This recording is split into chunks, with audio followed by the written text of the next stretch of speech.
la majorité des candidats à la présidentielle au Sénégal et un collectif citoyen ont rejeté, vendredi, le dialogue proposé par le chef de l'État pour fixer la nouvelle date de l'élection, initialement prévue le 25 février. Les acteurs politiques exigent que le scrutin soit organisé avant le 2 avril, date de fin du second et dernier mandat de Macky Sall. Le pays est toujours plongé dans une profonde crise politique. La très grande majorité des candidats qualifiés à la présidentielle au Sénégal ainsi qu'un important collectif citoyen ont rejeté, vendredi 23 février, le dialogue proposé par le chef de l'État pour fixer la date de l'élection. Nous nous opposons à tout dialogue sur cette question et nous exigeons qu'une date soit prise avant le 2 avril, a dit devant la presse Boubacar Camara, membre d'un collectif de 16 candidats supposés être les premiers à être reçus par le président Macky Sall lundi prochain. Nous appelons à la mobilisation, a déclaré un autre candidat du collectif, Aliou Mamadou Dia. Le collectif, qui représente 16 des 19 candidatures validées en janvier par le Conseil constitutionnel, travaille à un plan d'action à mener lundi et mardi, pendant qu'aurait lieu le dialogue, a-t-il dit.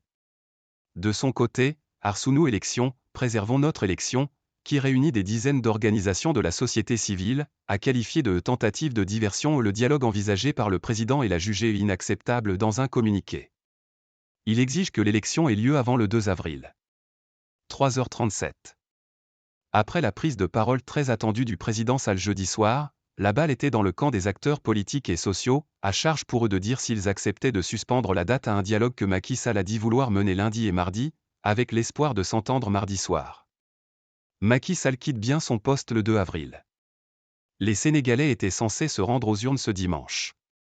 Le président Sall a décrété le report de l'élection le 3 février, au prix de l'une des plus graves crises traversées par son pays depuis des décennies. Le report, dénoncé comme un coup d'État constitutionnel par l'opposition, a provoqué une commotion dans l'opinion et des manifestations qui ont fait 4 morts.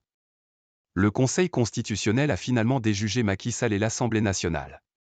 Après ce veto constitutionnel, et malgré une aspiration partagée à la clarification dans un électorat largement attaché à l'exercice démocratique et au respect du calendrier, le président Sall a non seulement laissé la date en suspens, mais jugé plus probable que les Sénégalais ne voteraient pas avant l'expiration officielle de son mandat le 2 avril. Macky Sall, au pouvoir depuis 2012, a répondu à une préoccupation répandue et dissipé le doute sur le fait qu'il quitterait bien son poste le 2 avril, à la fin de son deuxième mandat.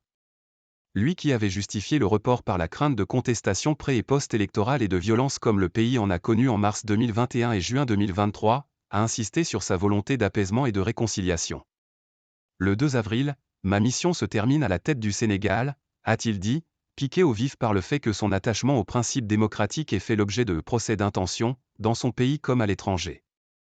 La Cour constitutionnelle va trancher. Mais pour la date, Macky Sall, soumis à de multiples pressions nationales et internationales pour organiser le plus vite possible cette élection, aura des discussions. Il écoutera ce que le dialogue dira et si un consensus peut être obtenu sur la suite. À défaut d'accord, il appartiendra au Conseil constitutionnel de trancher, a-t-il dit. Le président rassure le pays, a titré le quotidien gouvernemental Le Soleil. Au contraire, il refile les patates chaudes au dialogue, affichait le journal Vox Populi. Notre position, c'est, avant, le 2 avril, sinon c'est la crise, a dit à l'AFP Malick Diop pour Arsounou Élections.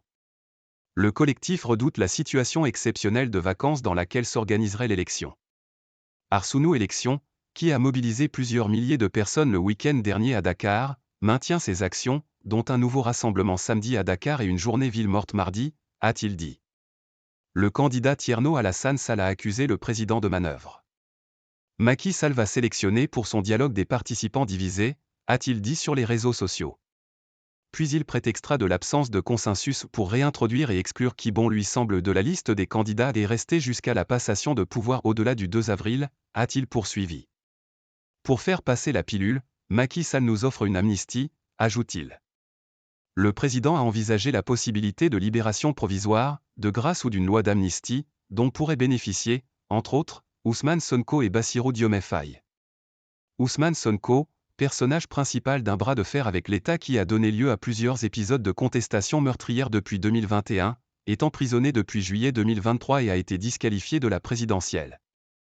Mais la candidature de son second, Bassirou Diomaye Faye, détenu lui aussi, a été validée par le Conseil constitutionnel. Avec AFP.